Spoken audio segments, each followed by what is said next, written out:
میرے والد صاحب حضرت مولانا اختر حسین مظاہری رحمت اللہ علیہ کی بار بار مغفرت عطا فرمائے، اور دعا کریں کہ مدرسہ حاضہ کے طلبہ اساتذہ کرام کو اللہ تعالیٰ صبر جمیل کی توفیق عطا فرمائے، اور خاص طور سے گھر والوں کو صبر جمیل کی توفیق عطا فرمائے۔ جو لوگ ہمارے والد صاحب کی خدمت کیے، ہم جان رہے ہیں، گھر والے جو بھی ہیں، اللہ تعالیٰ ان کو بہتر بدلہ عطا فرمائے، اللہ تعالیٰ ان کی عمر میں برکت عطا فرمائے۔ اور میں یہ بھی عرض کر دینا چاہتا ہوں، یہ تو کچھ ضروری باتیں تھی اس لیے مناسب تھا عرض کرنا۔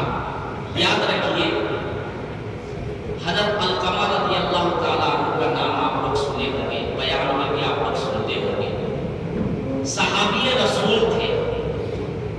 بہت بڑے صحابی رسول، جلیل القدر صحابی، لیکن جب موت کا وقت قریب آیا تو ان کی زبان سے کلمہ جاری نہیں ہو رہا۔ اب آپ سوچیں گے کہ اتنے بڑے صحابی کا مقام آپ جان رہے ہیں، صحابہ کرام رضوان اللہ تعالی علیہ اجمعین کا مقام، صحابہ کا مقام بڑا ہے۔ اللہ کے نبی صلی اللہ علیہ وسلم نے خود فرمایا کہ میں ان سے راضی ہوں اور میرا اللہ ان سے راضی ہے، جنت کی بشارت ہے ان لوگوں کے لیے۔ عشر مبشرہ 10 صحابہ کو تو خیر دنیا ہی میں جنت کی بشارت، اور جتنے اور صحابہ کرام دنیا میں آئے وہ سب جنتی، لیکن اس کے باوجود آپ سوچیں کہ موت کا جب وقت قریب تھا تو کلمہ جاری نہیں ہوا۔ اللہ کے نبی صلی اللہ علیہ وسلم نے ارشاد فرمایا کہ یہ بتاؤ کہ والدین میں سے کوئی زندہ ہے، حیات میں ہے، یا دونوں گزر گئے؟ پتہ چلا کہ والد صاحب تو انتقال ہو گئے، لیکن والدہ ہے، ماں ہے، حیات میں ہے، زندہ ہے، لیکن وہ ماں ناراض ہے اپنے بیٹے سے، حضرت علقمہ رضی اللہ تعالیٰ عنہ۔ ناراض کی وجہ کیا؟ تو ناراض کی وجہ یہ بتائی گئی کہ وہ اپنی بیوی کی بات کو زیادہ ترجیح دیتا ہے، مانتا ہے، اور اپنی ماں کی بات کو نہیں مانتا، اس لیے ان کی ماں ناراض ہے۔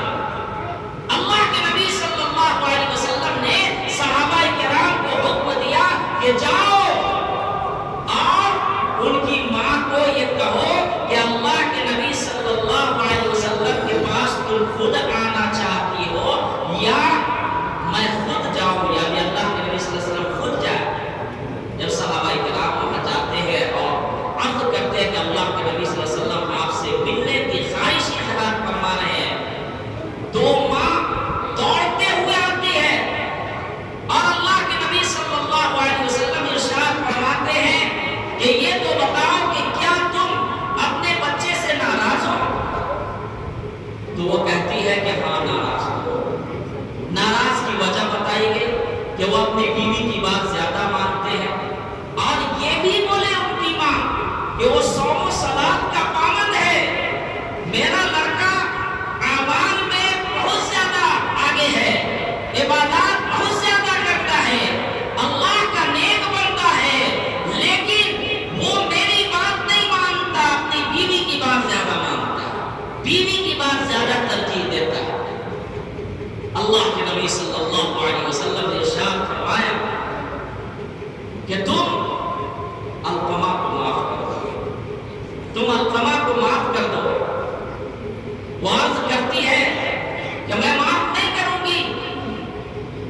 اللہ کے نبی صلی اللہ علیہ وسلم نے ارشاد فرمایا حضرت بلال حبشی رضی اللہ تعالیٰ عنہ کو کہ لکڑیاں جمع کرو اور علقمہ کے زندہ طلاق دو، اور یہ بھی ارشاد فرمایا کہ سن لو خدا کی قسم، جو ماں باپ کو تکلیف دے، جو ماں باپ کو ستائے، جو ماں باپ کو گالیاں دے، جو ماں باپ کو مارے،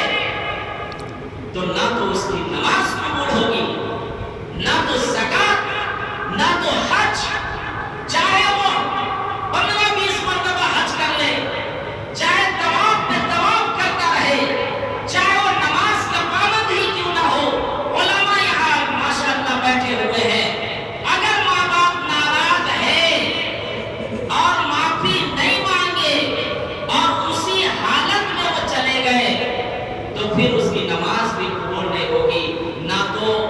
اس کا روزہ نہ زکات کچھ بھی عبادات قبول نہیں. حضرت اللہ کے نبی صلی اللہ علیہ وسلم نے کیا فرمایا کہ بلال حبشی رضی اللہ تعالیٰ عنہ کی لکڑیاں جمع کرو اور زندہ جلا دو. وہ ماں چیخنے لگتی ہے, چلانے لگتی ہے کہ میرے بچے کو میری نظر کے سامنے جلایا جائے گا. آپ سوچیں تو صحیح, ماں کو کتنی محبت, اگرچہ وہ ناراض تھی تھوڑی سی بات ہے لیکن محبت